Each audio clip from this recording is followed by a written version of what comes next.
All right, we're about to take a trip back in time to a period between 1450 and 1750 that literally rewired the entire planet. This is the story of how a few European nations decided to set sail and in just a few centuries created the world's first truly global network and completely remade our world in the process. And that really is the big question, isn't it? How on earth did they do it? How did these small maritime powers manage to project their influence across massive oceans, building empires that would set the stage for the modern world we live in today? Well, to figure that out, you got to start with the why. Exactly. Before we can even touch the how, we have to get a solid grip on the why. I mean, think about it. What would possess these kingdoms to pour unimaginable fortunes into incredibly risky voyages into, well, the total unknown? Turns out, it was a really tangled mix of ambition, faith, and cold, hard cash. Now, you've probably heard the classic phrase, gold, God, and glory. And honestly, it's a fantastic shorthand. Gold was the engine, right? The dream of cutting out the middlemen and getting direct access to all those insanely valuable Asian spices and silks. God was a very real, very powerful drive to spread Christianity around the world. And glory? Oh man, that was basically bragging rights on a global scale. Spain, Portugal, the Dutch, England, they were all locked in this intense competition to be bigger, better, and more powerful than the next guy.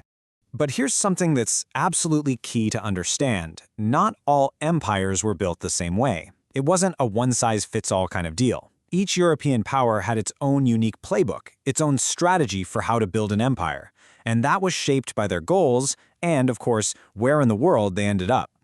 And this is where it gets super interesting, because you can see how different their game plans were. You've got Portugal, who basically invented the trading post empire with their powerful navy. Spain just went for full-on colonization. The Dutch, always practical, were all about efficiency and cornering the market. And then Britain and France, well, they kind of played the long game, starting off a bit more cautiously. So let's break down what that actually looked like on the ground. I mean, just look at this contrast. It's night and day. Portugal's model wasn't about conquering huge chunks of land. You could almost call it a maritime protection racket. They'd use their cannons to seize a few key ports and then force every other ship in the area to pay them for a license to trade. Spain? Totally different. They went all in. In the Americas and later the Philippines, they basically tried to copy-paste their entire society, building cities, creating governments, and ruling directly over the people there. So then come the Dutch, who basically came in and elbowed the Portuguese right out of the way. How'd they do it? Well, here's their secret weapon, the flute. This ship was a total game changer.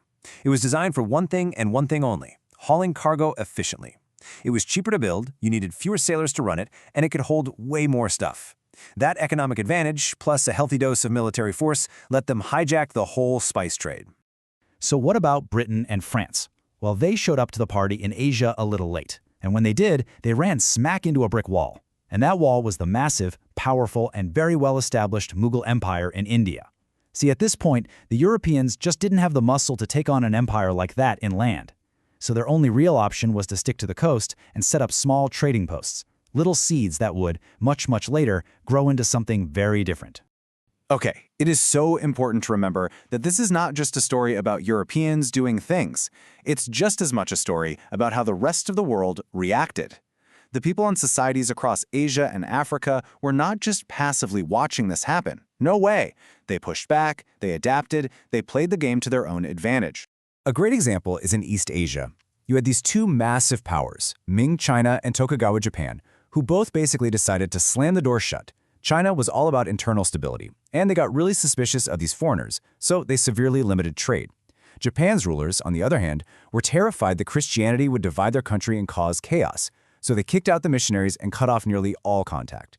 Two very similar policies, but driven by totally different anxieties. Over in West Africa, though, you see the complete opposite approach.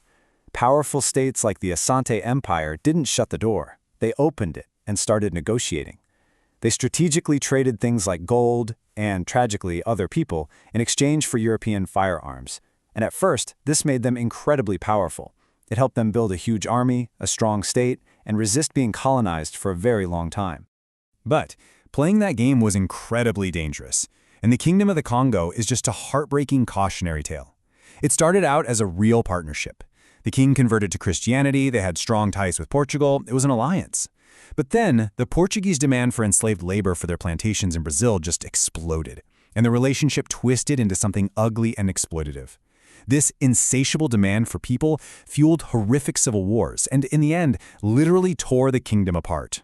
And that insatiable demand for labor, especially for cash crops like sugar and cotton that were making European economies rich, became this dark, hungry engine powering the American colonies. To feed that engine, the Europeans either created or adapted some of the most brutal systems of forced labor the world has ever seen. For example, look at what the Spanish did with the Inca's Mita system. Now, for the Inca, this was a kind of public service. Communities would send people to work on roads or buildings for the good of the empire. The Spanish saw this, and they twisted it into something monstrous. They forced indigenous communities to send men to work and die in the hellish silver mines of Potosí. It was a complete corruption of a local system for pure profit. The Spanish also came up with their own systems. The encomienda system was just awful. It basically said a Spanish colonist had the right to demand labor from indigenous people, and in return, they would protect them and teach them about Christianity. Yeah, right. It was slavery in everything but name. And later, that morphed into the hacienda system, where workers were trapped on huge farms by debt, often for their entire lives. But even all of that wasn't enough to feed the machine. And that led to the single largest forced migration in human history, the transatlantic slave trade. The number is it's almost impossible to comprehend. More than 12.5 million human beings, men, women, and children, were captured, chained, and forced onto ships to cross the Atlantic in the most horrific conditions imaginable. And the system they were forced into was called chattel slavery, which is a uniquely cruel kind of bondage. The key word is chattel. It means property. It means that, in the eyes of the law, a person was no different than a cow or a piece of furniture.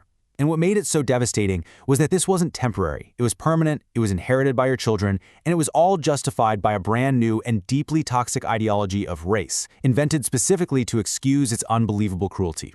So when you pull all of these threads together, what do you get? You get a world that was violently, fundamentally, and permanently changed. The connections that were forged in this era of trade, of power, and of brutal exploitation, they laid the foundation for the very world we are all living in today. So let's just do a quick recap. You have the drivers, that powerful mix of gold, God, and glory. You have the methods, a whole range of strategies, from trading posts to full-blown colonies. You had the world's reactions, everything from resistance and isolation to adaptation and, tragically, exploitation. And underneath it all, especially in the Americas, was an economic engine built on the backs of millions through brutal, race-based forced labor. And all of that leaves us with one last crucial question that I want to leave you with. When you look around our world today, at global trade, at political borders, at wealth inequality, and ideas about race, how do you see the echoes of these maritime empires? Because this stuff isn't just in the history books. Its legacy is all around us, every single day. Thanks for joining me for this one.